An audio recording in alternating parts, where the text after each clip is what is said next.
Bienvenidos a Focos, gracias por acompañarnos en una emisión más. La reapertura económica inició el 16 de junio, pero sin reglas claras para el amplio sector informal. El COVID-19 no les ha detenido porque tienen un problema más grave que resolver, su subsistencia. Focos salió a la calle y los encontró. Esto fue lo que vimos. Vendedoras de tortas, gorros, frutas, pantalones, blusas, accesorios para celulares, comerciantes de flores, verduras, bicicletas, hamacas, cojines, remedios, panes, paraguas, ungüentos y refrescos. Son los informales en la calle y tras el fin de la cuarentena han salido a ganarse la vida porque tienen hambre. Salen a trabajar con sus propias reglas, porque a pesar que son amplia mayoría, el 70% de los trabajadores salvadoreños, el gobierno no los incluyó en las fases de reapertura económica que negoció con la gran empresa, con los formales, con la minoría. Solo ayer llegué a mi casa $12. Es un poquito pesado porque soy papá y mamá, o sea, hago los dos papeles porque tengo una hija de 4 años que mantener, ¿ve? Soy papá y mamá y el único ingreso económico es pues rebuscarme y pidiéndole a Dios, ¿ve? Primero a Dios y la rebusca, pues las bendiciones que vienen, ¿ve? José Ernesto Chávez es un vendedor en los autobuses que se detienen en la cuadra de un supermercado frente al Boulevard del Ejército en el concurrido Soyapango. Pero desde que se paró el transporte colectivo, se ha reinventado y ahora es un vendedor ambulante de aguas y gaseosas para los carros que hacen fila rumbo a San Salvador. Legalmente yo vendo en los buses, bueno, configuran los buses, galletas, chocolate, pero como todo esto que pasó, ya no pude, ¿verdad? Y más con la cuarentena, pasé varios días que sí, me costó bastante, como te digo, soy papá soltero y tengo que andarme rebuscando por mi hija. Ahorita se la ha dejado a mi mamá que me la cuide la niña mientras yo vengo a vender, a rebuscarme, llevarme el pan de cada día. De vender agua, tengo casi una semana, desde que levantaron la cuarentena, que la quitaron, ¿verdad? Cuando le preguntan cuáles son sus medidas sanitarias para prevenir el COVID-19, dice que las ha incluido en su rutina, pero que es por iniciativa propia. Yo acostumbro como vendedor, acostumbro mis manos siempre a lavarlas con jabón líquido, alcohol gel, y procurar, todo pues depende de mí, llegar con bien a la casa y mantener con bien a mi familia. Igualmente al cliente, ¿verdad? El gobierno, cuando negoció con las gremiales de empresarios, dijo que haría campañas de sensibilización con el sector informal y que habría una mesa con ellos pronto. Lo primero no ha ocurrido. Lo segundo, más de 15 días después, la Corporación de Municipalidades, Comures, anunció que ha iniciado reuniones al respecto. A la par de la hielera de Ernesto está el señor Enríquez. Él tiene un puesto permanente en la línea de la cuadra. Yo vendo rosas, cafecito y cosas, varios. Solo más que todo consumo. Porque díganme, ¿qué hacemos sin capital de trabajo y sin salir de la casa? Nada. El señor Enríquez está asociado a una organización de informales que mantiene reuniones con la municipalidad. Esto le ha permitido informarse sobre normas para prevenir los contagios en los puntos de venta. Pues a nosotros nos han dado protocolos, sí. Nos han dado porque tuvimos una reunión y eso nos lo dieron, ¿verdad? ¿Quiénes le dieron el protocolo? La directiva, sí. ¿En la alcaldía? Sí, la alcaldía. Conservar nuestro distanciamiento social, tener solamente una persona por puesto, nada más. No, 0 niños, mascarilla, alcohol gel, lavarse bien las manos y todo eso, ¿verdad? Pero en sí lo más importante es que solamente una persona por puesto.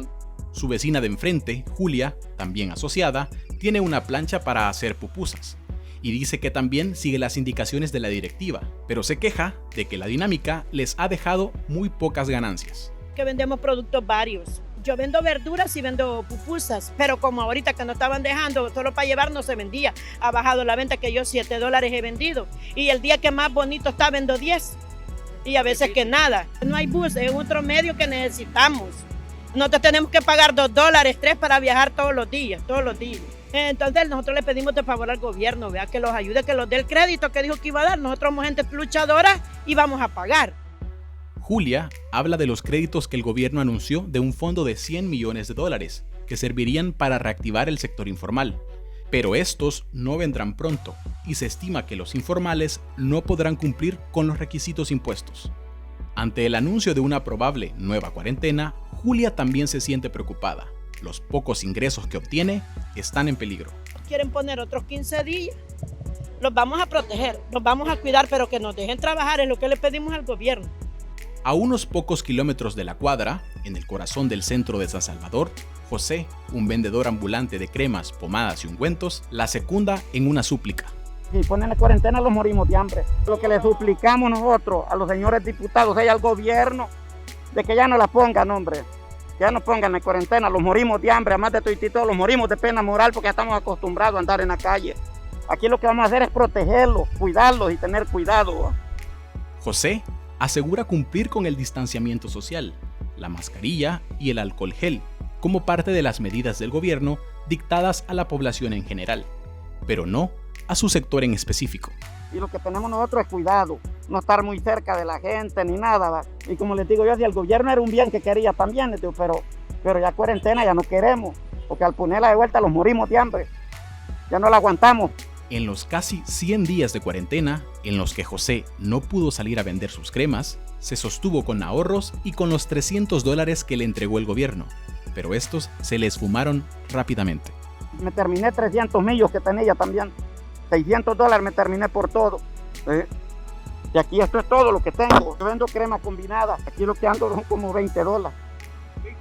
Pero aquí digamos, vamos sacando que hay unos $5 para la comida y así estamos, y también cuidarlo del contagio, digamos. Y yo aquí estoy estirado sin ni un 5, y no solo yo, montones de personas que dicen que aunque los garrotella la policía, aunque es que los van a matar, tenemos que salir a la calle a rebuscarlos.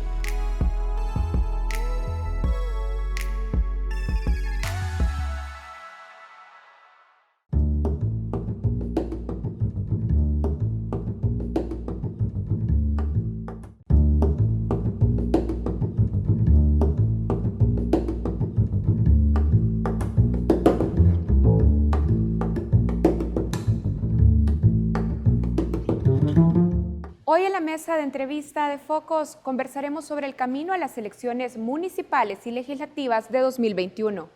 Para eso nos acompaña a través de una videollamada la magistrada Dora Esmeralda Martínez, presidenta del Tribunal Supremo Electoral. Bienvenida.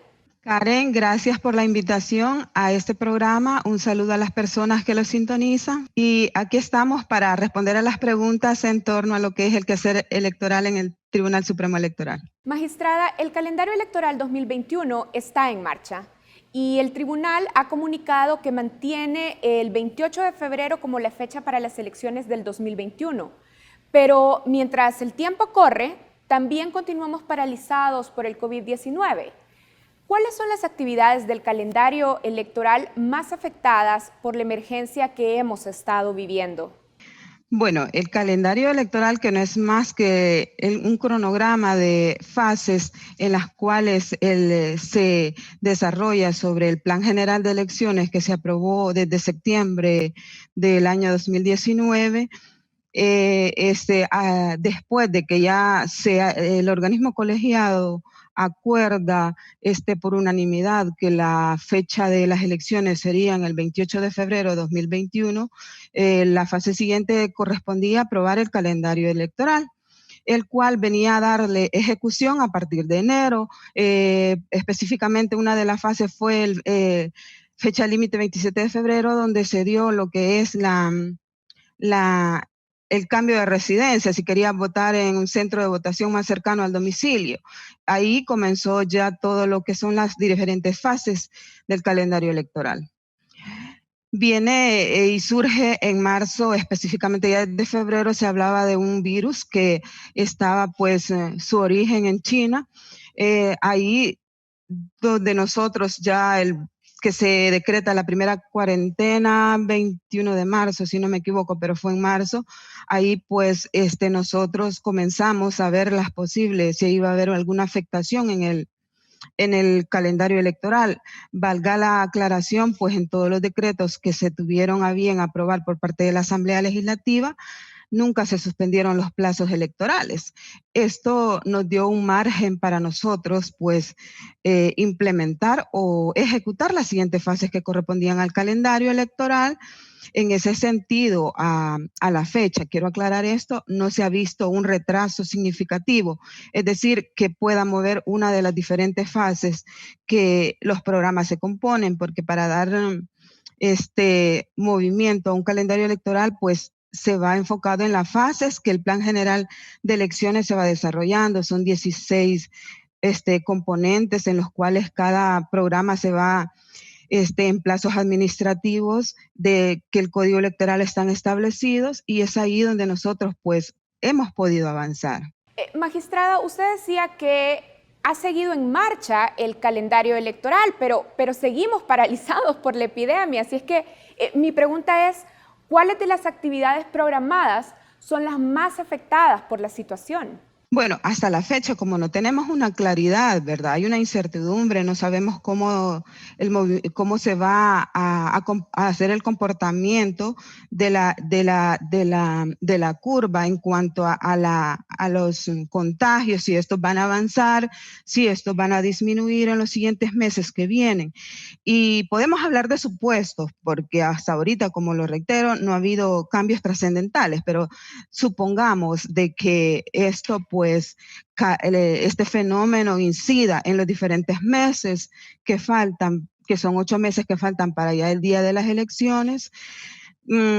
Podría haber una variación en el calendario electoral. Esto implica que estas variaciones no dependen de la ejecución en sí del organismo colegiado o del Tribunal Supremo Electoral como propio de las actividades que estamos ejecutando, sino que ya vienen a vincularse a agentes externos. Por ejemplo, por citarle un ejemplo, el calendario electoral podría quizás en las diferentes actividades tener una incidencia en algún retraso. Por ejemplo, estamos ahorita en la realización de las elecciones internas de los partidos políticos. Por ley, pues, se establece el artículo 243 del Código Electoral que la convocatoria de elecciones internas deberá ser 6 meses antes de la convocatoria de elecciones. La convocatoria de elecciones será el 30 de septiembre del presente año. De ahí tenía de marzo a julio, 29 de julio, después de que los 10 partidos legalmente inscritos convocaron a elecciones internas de marzo a julio, tenían fecha para hacer las elecciones internas, para optar a las candidaturas de los diferentes diputaciones, consejos municipales. En ese aspecto, la fecha límite es 29 de marzo. Ya los partidos tienen sus diferentes fechas para hacer sus elecciones internas. Por ejemplo, hay unos que están el 19 de julio, otros el 12 de julio, otros 18 de julio. El partido Arena está para el 19 de julio, gana creo que 18 de julio del corriente año. Entonces, ahí podría haber una variación si los partidos políticos pues no hiciesen las elecciones en ese tiempo, aunque esperamos, y la invitación es que hagan todo lo posible de hacer esas elecciones en las fechas que ellos han programado, utilizando, claro está, las medidas de seguridad para evitar pues que pueda haber un contagio por esta pandemia que a nivel mundial se está dando de COVID-19. Entonces, en eso podría haber una variación, una posible variación. Otro cambio trascendental que también está en este momento en ejecución el calendario electoral desde el 29 de mayo hasta el 29 de septiembre, que es el tiempo donde los candidatos no partidarios tienen para efectos, si están interesados, en inscribirse, es decir, en presentar su solicitud para que se les autoricen los libros y ellos obtener los respaldos de las firmas, lo que los va a acreditar a efectos pues, de poder inscribirse ya legalmente, que sería el plazo límite 29 de septiembre. Entonces, Ahora, ahí no depende del tribunal, sino de la forma en que ellos pues, puedan recopilar todas las firmas de los ciudadanos que los respalden. Entonces, esas tal vez serían algunas posibles variaciones que podrían darse. Otra también puede ser la conformación de la Junta Receptora de Votos. Ahí se incluyen los componentes, por ejemplo, de la participación ciudadana. En ese sentido, el sorteo que se da para el quinto elemento que pueda integrar esas juntas es de la ciudadanía. Ahí tal vez pueda haber una resistencia a participar, pero sujeto al comportamiento, digo yo, de cómo se comporte la evolución de este virus. Si por ejemplo, se lograra aplanar la curva, pues esto nos va a lograr un margen de ventaja para que las personas puedan pues, participar. También nosotros estamos trabajando en las medidas de seguridad sanitaria a implementar para que la gente pueda tener confianza en que va a estar pues prevenida para efectos con los insumos necesarios para efectos de no incurrir en un posible contagio. Ahora, estamos en un contexto de incertidumbre y no todo depende, eso me queda claro, del control del Tribunal Supremo Electoral.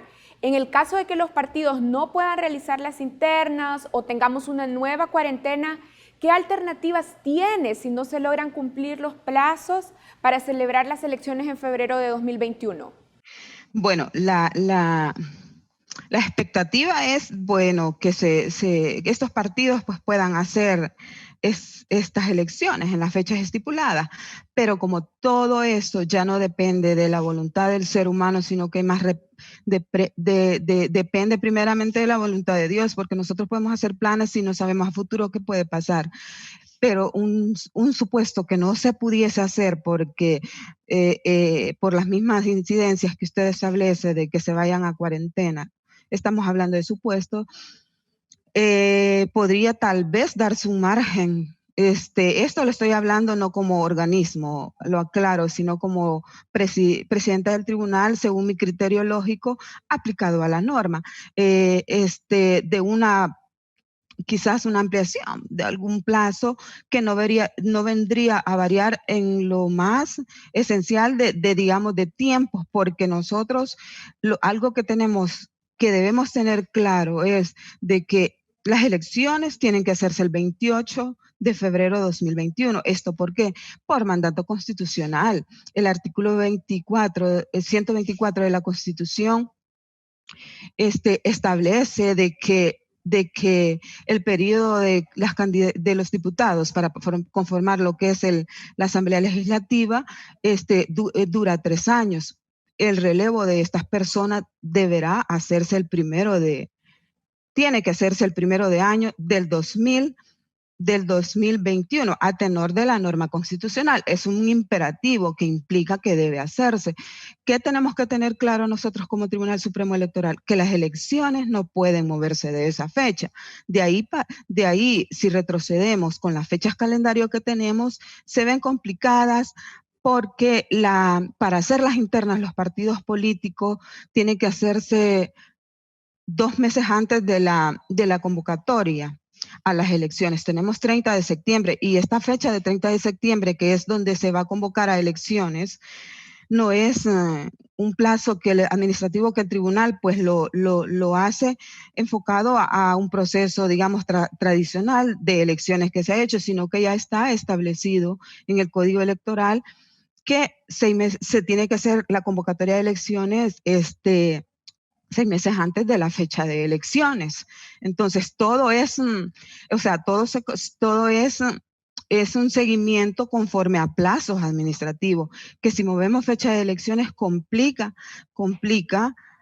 si movemos convocatoria a elecciones complica también ya la fecha para que los partidos políticos hagan sus internas. Entonces, es una secuencia. Por eso es que nosotros, pues como tribunal, nos hemos mantenido constantemente por unanimidad en el que las elecciones tienen que estar en esa fecha donde acordamos y que si se pudiese mover algún plazo del calendario electoral no tiene que tener afectación para esas fechas importantes. ¿Tienen información de si los partidos realizarán las internas a través de voto electrónico? Quizás información que se nos haya hecho llegar al tribunal no la tenemos, pero quizás se escuchan comentarios que quizás como ustedes lo habrán escuchado, de que hay unos partidos que están planificando hacerlo en voto electrónico. Es una vía viable a raíz de lo que está en la pandemia. aclaro esto también, de que esa voluntad de cada partido político de hacer sus internas bajo esa modalidad, o si lo hacen físicamente, apostándole a las medidas de seguridad y de saneamiento, de un distanciamiento, de aplicar las medidas más emergentes como desinfección a la hora de emitir su voto, los instrumentos que se van a utilizar, no aglomeraciones, pueden hacerlas. Pero si ellos optan por eso, pues válidamente ellos se rigen por sus estatutos. Nosotros como Tribunal Supremo Electoral respetamos la forma como hacen sus elecciones internas, porque son sus estatutos que desde ahí da la línea de partida, cómo van a hacer ellos sus convocatorias, sus forma de realizar las elecciones de internas, y lógicamente amparado en lo que dice la ley de partidos políticos, que establece en el artículo 247 la forma como ellos van a hacer ese proceso de elecciones, tanto Perfecto. para las autoridades que conforman los partidos, como también las personas que van a optar por participar como precandidaturas a estas elecciones internas. Nosotros como tribunal, en este caso, la potestad que nos da el código como máxima autoridad en materia electoral es de estar vigilantes a que ese proceso se haga conforme al código y ley de partidos políticos, y que no haya ninguna vulneración a los participantes, que se les respete y en base a esa norma. De ahí nosotros, eso es lo que como tribunal tenemos vinculación para efectos de vigilar que sea una debida, que se respete ese proceso democrático en las internas. Y que en última instancia, al haber un conflicto entre algún miembro de ellos, pues será el Tribunal Supremo Electoral que como segunda instancia va a dirimir esos conflictos previo a haber agotado la vía interna, que es primeramente la comisión política de cada partido, que está conformada para dirimir también y facultada para dirimir los conflictos que se susciten, digamos, en estas internas que van a realizarse. Bien, hacemos una pausa y ya regresamos en esta entrevista con la magistrada del Tribunal Supremo Electoral, Dora Esmeralda Martínez.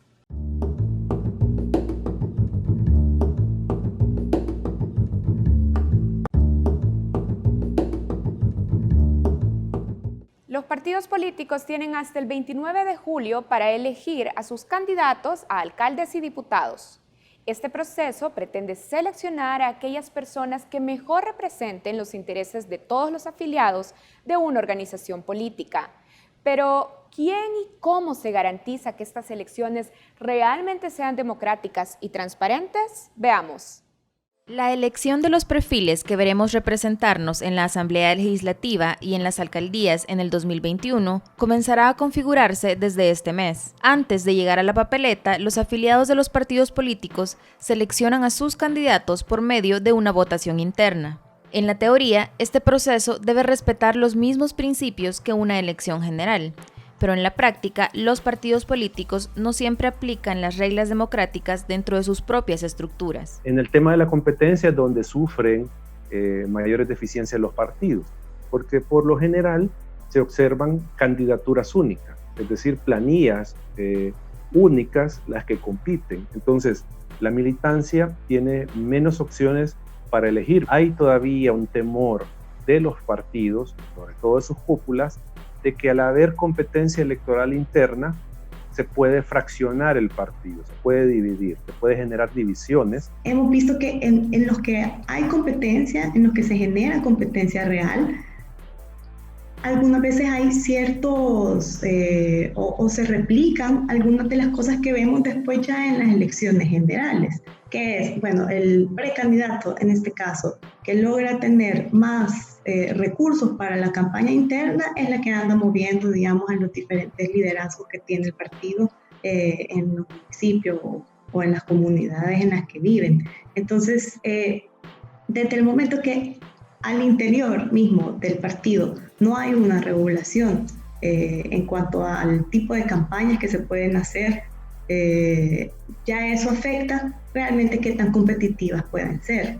Ante esta situación, el Tribunal Supremo Electoral no cuenta con herramientas para garantizar que los procesos electorales internos de las organizaciones políticas sean democráticos y transparentes. El Tribunal Supremo Electoral solo puede tener alguna intervención en el proceso electoral interno cuando, los candidatos sufran algún menoscabo en sus derechos. Ahí puede recurrir al Tribunal Supremo Electoral, en ese caso, para que la autoridad determine si se le está violando su derecho al sufragio pasivo y por lo tanto se le ordena al partido inscribir esta candidatura. En el otro aspecto que puede intervenir la autoridad electoral es cuando se da campaña electoral fuera de los plazos de la ley. Entonces, en esa medida, el poder que tiene el tribunal es, si se quiere, prácticamente nulo en cuanto a garantizar que estas elecciones internas tengan los niveles de transparencia que sean lo suficientemente democráticos y legítimos.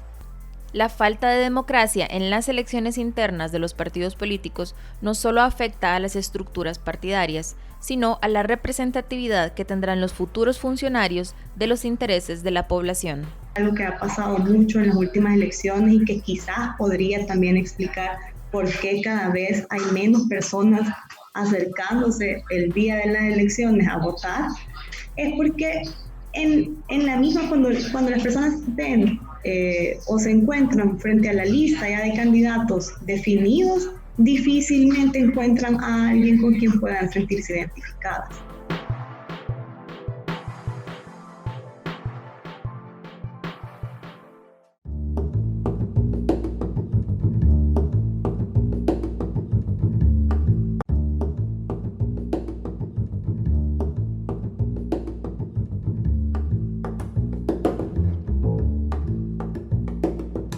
En Focos continuamos conversando sobre la planificación de las elecciones del 2021. Conversamos a través de una videollamada con la presidenta del Tribunal Supremo Electoral, Dora Esmeralda Martínez. Magistrada, en el bloque anterior nos quedamos hablando de las internas de los partidos. En este contexto, ministros, secretarios, direcciones de instituciones del Ejecutivo han anunciado esta semana sus precandidaturas. Aunque no paguen publicidad, sus anuncios los hacen desde una posición de ventaja por el cargo que ocupan. ¿Usted considera que esto es una forma de campaña adelantada? Bueno, hablar de campaña adelantada, en este caso, pues, ahorita que estamos en el proceso de elegir a las personas que van a conformar lo que es la Asamblea Legislativa, consejos municipales, Parlamento Centroamericano. Estas personas ahorita están conformando lo que es nosotros siempre hemos establecido que debe de anunciarse que es una precandidatura, no es ya diputado, para aclarar, porque partimos de ahí que yo he estado revisando redes sociales, considero de que yo me atrevería a decir que a veces tal vez por desconocimiento de la misma ley, de la ley de partidos políticos, del código electoral, estén haciendo esas cosas, porque se han visto ya promocionando como que fuesen diputados que están ya en una campaña. Aclaro eso porque imagino, si van a ver, estos procesos de elecciones, tiene que haber claridad. A partir del 37, 37B de la ley de partidos políticos, el artículo 37K, ahí define los estatutos, ahí define cada partido político cómo se va a regir para respetar los procesos democráticos. Después de eso, vamos a una campaña electoral. El artículo 81 de la Constitución en este aspecto establece claramente de los tiempos que se permite hacer campaña electoral, que son para presidenciales, para optar para presidente y vicepresidente 4 meses antes de la fecha de elecciones, y para diputaciones 2 meses antes, para consejos municipales 1 mes antes. Desde ahí ya están las reglas claras, y si a esto lo vamos a relacionar con lo que establece el artículo 175 que regula el Código Electoral, para tener esa relación de la norma donde establece que la campaña anticipada está totalmente prohibida antes de esos plazos. Ahí delimita los tiempos. Entonces, si ahorita hay funcionarios de que están utilizando el cargo para hacer sus campañas, esto pues es ante la misma ley de ética gubernamental pues es sancionado. Ninguna persona entre los deberes que tenemos como funcionario, entre las obligaciones, debemos de prevalecernos de nuestro cargo para hacer campañas políticas. Eso ya está establecido. Pero, magistrada, estos funcionarios están valiéndose de su cargo y de su precandidatura para hacer campaña adelantada. No, en este caso, fíjese de que yo no voy a emitir quizás un criterio de decir si están o no haciendo, y no me voy a referir quizás a nombres, porque acuérdese que una de las funciones, aparte de nosotros como organismo colegiado, aparte de administrar lo que son las elecciones y darle un desarrollo o ejecutar el plan general de elecciones, somos jueces que aplicamos justicia en materia electoral. Si yo ahorita me adelanto a decir que a tal funcionario está cometiendo campaña anticipada, estoy adelantando un criterio. No podemos hacer eso. Pero sí, mire, nosotros hemos trabajado como organismo colegiado para efecto de poner las reglas claras en cuanto a estos procesos. De hecho, nos pronunciamos con un comunicado que emitimos donde establecimos que el tribunal va a ser enfático, va a ser drástico en sancionar a los partidos políticos que sean, si están infringiendo la norma del Código Electoral, porque no podemos permitir que sigamos en lo mismo de siempre. Si siempre se ha optado, siempre se ha manejado eso de que se adelantan en las campañas, en la propaganda electoral anticipada. Entonces, y quizás uno de los más comentarios que utilizan es que las sanciones son bajas, y eso quizás por eso dicen prefiero pagar la sanción administrativa. Entonces se presentaron reformas, pero no fueron, en este caso pues no todavía no se han tenido respuesta a eso, porque las sanciones van desde los $1,000 a los $5,000. El código habla de colones, 10,000 colones a 50,000, pero en ese margen va. Nosotros lo que estamos anticipando es a hacer énfasis en que se respete la ley. Tuvimos una reunión hace una semana con los partidos políticos, todos los 10 partidos políticos conformados a excepción de uno nos llegó, pero les quedó claro, les explicamos que no se debe utilizar esa categoría de ya estarse postulando como candidato. Se tiene que ver la persona como precandidatura, y esta campaña tiene que estar dirigida a los afiliados del partido, es decir, sectorizado, no es a toda la sociedad salvadoreña. Tiene que haber, si voy a hacer un video de esos, tiene que haber aclaración que va para los miembros militantes de los partidos. Bueno, pero para evitar que los funcionarios se valgan de su cargo para hacer campaña, ¿cuáles son las reglas claras que deben respetar? Bueno, en primer lugar, pues ahorita como no están,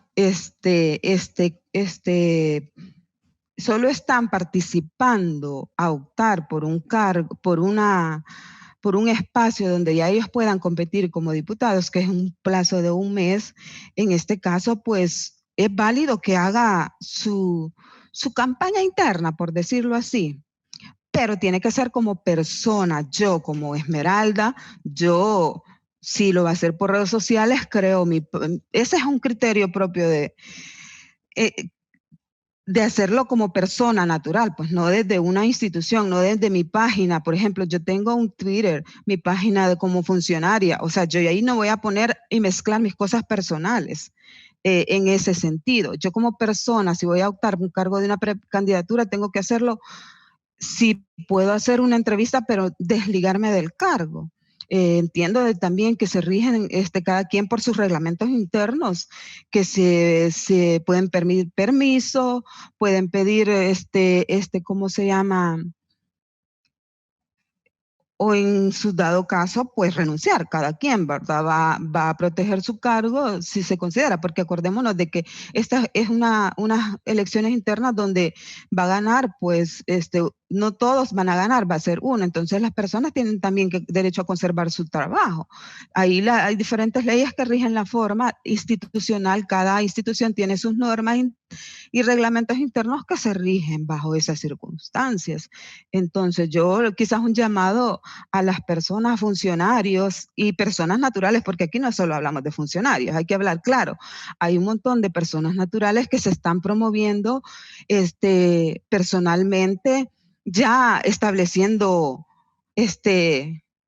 una planificación de qué van a hacer en la asamblea. Ya están mezclando ya las políticas que van a establecer en caso que sean diputados. Eso está totalmente prohibido, pues. Él tiene que postularse, la persona tiene que ver sus valores y otras cosas, atributos a su personalidad para que por citar un ejemplo, para que los militantes de los partidos vean un posible precandidato que puede ser desempeñar ese cargo de una forma transparente, pero no ya irse a lo que van a hacer cuando sean diputados. O sea, esto lo establece claramente. Invito a que lean desde el artículo 172 del Código Electoral hasta el 179 del Código Electoral, establece todo lo que se considera propaganda, anticipada, la campaña en sí ya cuando estén, para tener las reglas claras, porque nosotros pues vamos a hacer drásticamente aplicar la ley. El artículo 75 establece que para personas naturales jurídicas se le va a aplicar si está en campaña anticipada. En este caso, nosotros como persona natural, pues cualquier persona que veamos haciendo un video de eso, se puede aperturar un proceso administrativo sancionatorio. De hecho, ya hay varias denuncias que estamos conociendo y que en el transcurso de estos meses, pues vamos a hacer, de hecho estamos haciendo darle agilidad a estos procesos. Estamos reuniéndonos todas las semanas para trabajar eso. Magistrada, las internas de los partidos deben de ser libres, justas y competitivas. Pero veamos el caso de Nuevas Ideas. Estamos viendo las precandidaturas y en ella tenemos aspirantes de diputados que son ministros, secretarios muy cercanos al presidente. A su juicio, estas precandidaturas violan los principios de igualdad y competitividad. No, en ese sentido, pues la ley no establece, no hace un catálogo de las personas que puedan participar, sino que el derecho a participar, pues es toda persona, independientemente sea funcionario o persona natural. Eso tiene que ser claro. Si en este caso, pues los funcionarios han optado por ese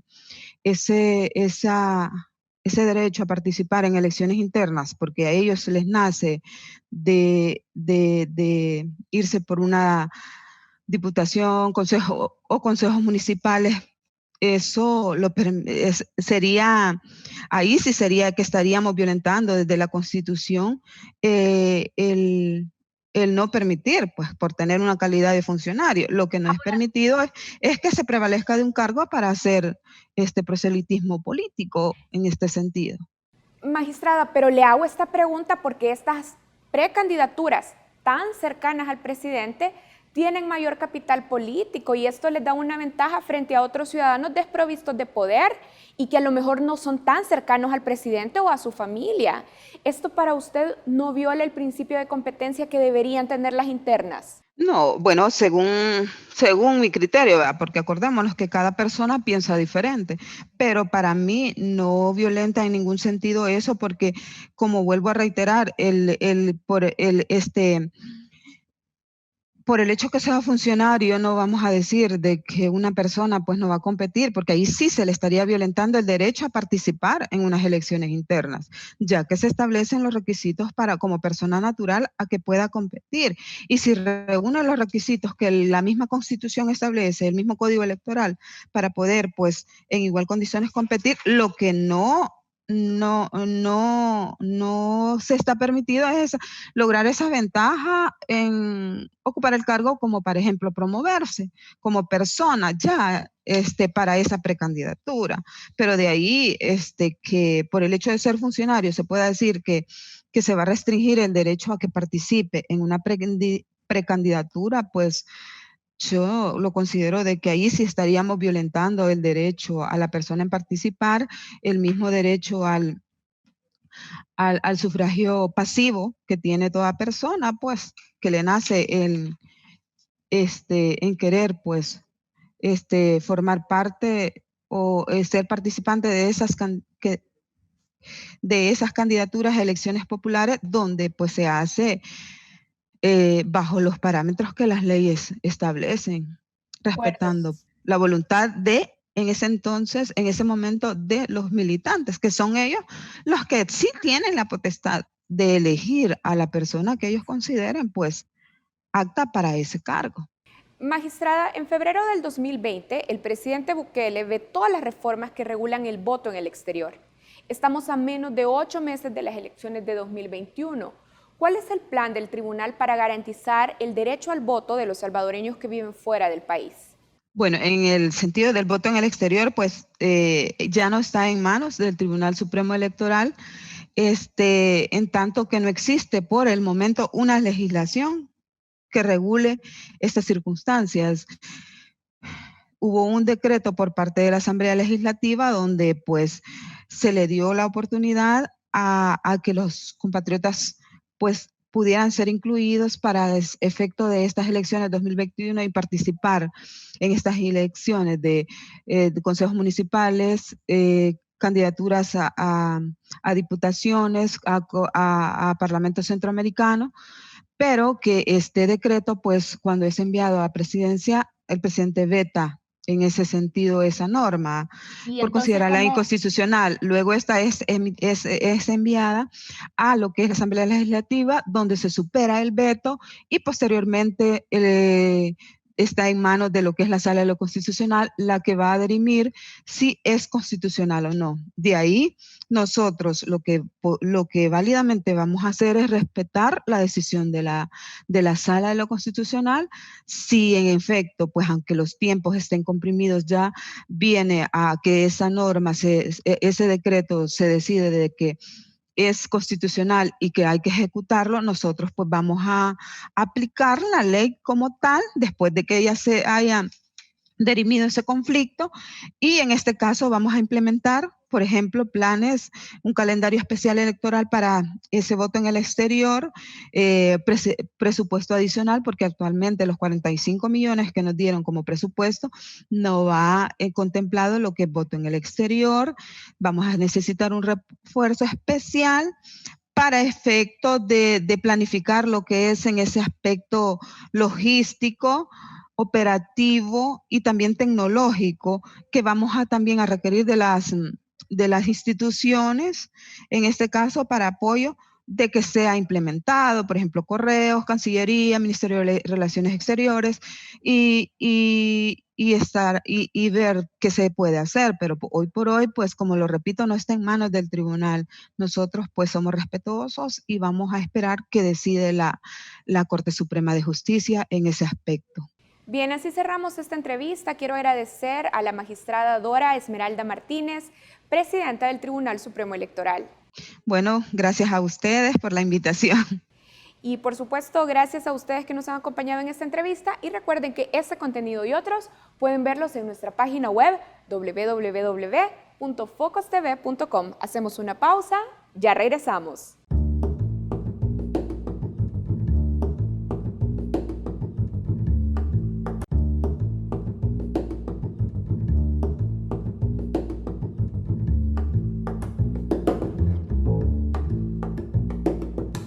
Bienvenidos al espacio internacional de Focos.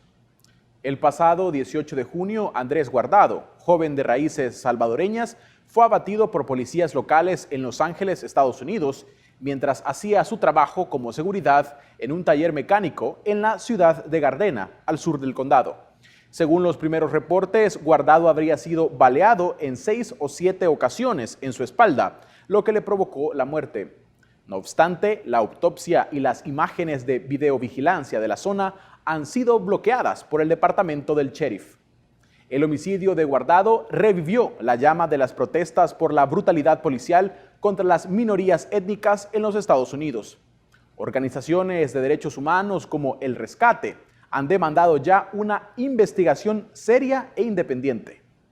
Para profundizar sobre este tema, enlazamos hasta Los Ángeles, California, con Salvador Sanabria, quien es director ejecutivo de la organización El Rescate. Bienvenido a Focos, Salvador. Muchas gracias por la invitación a este tan importante programa. Bien, para empezar, ¿qué es lo que se sabe hasta esta semana de la muerte a manos de policías del joven Andrés Guardado en Los Ángeles? Mira, después de haber sostenido una videoconferencia con el jefe del departamento del sheriff en la ciudad de Los Ángeles,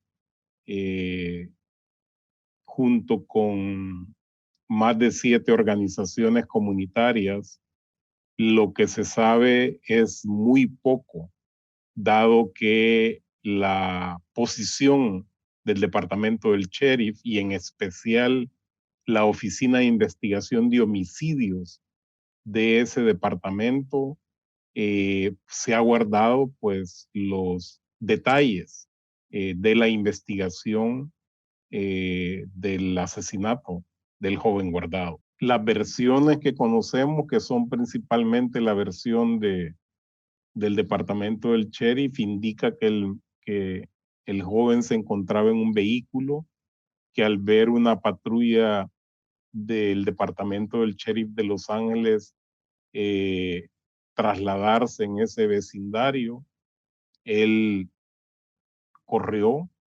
El sheriff declara de que él portaba un arma y que le mostró el arma a los agentes. Eso provocó una persecución y que generó las balas que le sesgaron la vida al joven Guardado. Entonces, por eso es muy importante conocer los detalles de la autopsia para ver pues los detalles de los proyectiles que le causaron la pérdida de vida a Andrés Guardado y el contenido de las cámaras de vigilancia en ese vecindario, en la ciudad de Gardena, que es donde se dieron los hechos. Se conoce que el joven laboraba como seguridad en un taller en ese vecindario, que había tenido incidentes de robo.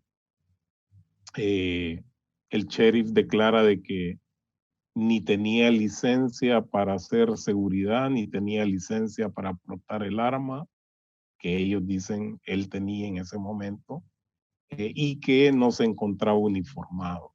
Esos son los detalles muy escuetos que se conocen sobre los hechos que sucedieron esa tarde. ¿Cuáles son las irregularidades que ustedes señalan en este caso? Bueno, la primera señal de que hay un problema en los detalles del incidente y la transparencia de la investigación es la negativa del departamento del sheriff de revelar los detalles de la autopsia que le fue conducida al cuerpo de la víctima. Y el segundo detalle que nos hace tener preocupación sobre la transparencia de este proceso de investigación es que no se ha revelado el contenido de las cámaras que existían en el vecindario donde tomaron lugar los incidentes que llevaron a la muerte en manos de miembros del sherifato del joven Guardado. Con la evidencia recogida hasta hoy y con las características del hecho, estamos ante un uso excesivo de fuerza policial. ¿Esto fue lo que provocó la muerte de Guardado? Sí, verdaderamente nuestra preocupación es de que hubo un exceso de fuerza letal que produjo la muerte del joven Guardado, en donde verdaderamente el departamento del sheriff debe de someterse, en nuestra opinión, a una investigación independiente conducida por autoridades que no estén vinculadas con el proceso de investigación interna del sherifato, para poder esclarecer los hechos y determinar en qué grado hubo una actitud fuera de los protocolos aceptables del sherifato y posiblemente la violación de los derechos civiles de la víctima. Ahora bien, ¿qué vías legales han emprendido organizaciones de derechos humanos y la familia? ¿Qué estrategia van a seguir? Nuestro rol como miembros de la comunidad que trabajamos con la comunidad centroamericana en el condado de Los Ángeles es más que todo de gestión y de acompañamiento a las peticiones de la familia para una investigación de carácter independiente y transparente sobre estos hechos. La familia, por supuesto, como lo expresó recientemente en una conferencia de prensa, tiene su propio equipo legal, que no son los abogados de nuestras organizaciones. Sin embargo, nuestro rol será de acompañamiento y de exigencias al departamento del sheriff y a la junta de supervisores del condado de Los Ángeles, porque este hecho es un hecho simbólico. Es un hecho en el que no solo el tema central de la comunidad afroamericana y la violación de sus derechos civiles se ha centrado en la atención de los medios de comunicación a nivel mundial en estos días, sino que también la comunidad centroamericana y otras minorías sufren de las manos de las autoridades abuso o exceso de violencia que tiene un efecto letal, como en el caso de Andrés Guardado. Y tomando en cuenta el historial de las acciones policiales en Los Ángeles, por ejemplo, el caso de King en 1992, ¿han cambiado o no han cambiado las prácticas de las fuerzas de seguridad hacia estos sectores minoritarios en la ciudad? Relacionado a tu pregunta anterior y a esta, sí han habido cambios que han transformado el monitoreo de la actitud de las fuerzas policiales. Aquí hay que separar, porque el caso del señor Rodney King fue violación de derechos civiles por parte del Departamento de Policía de la ciudad de Los Ángeles.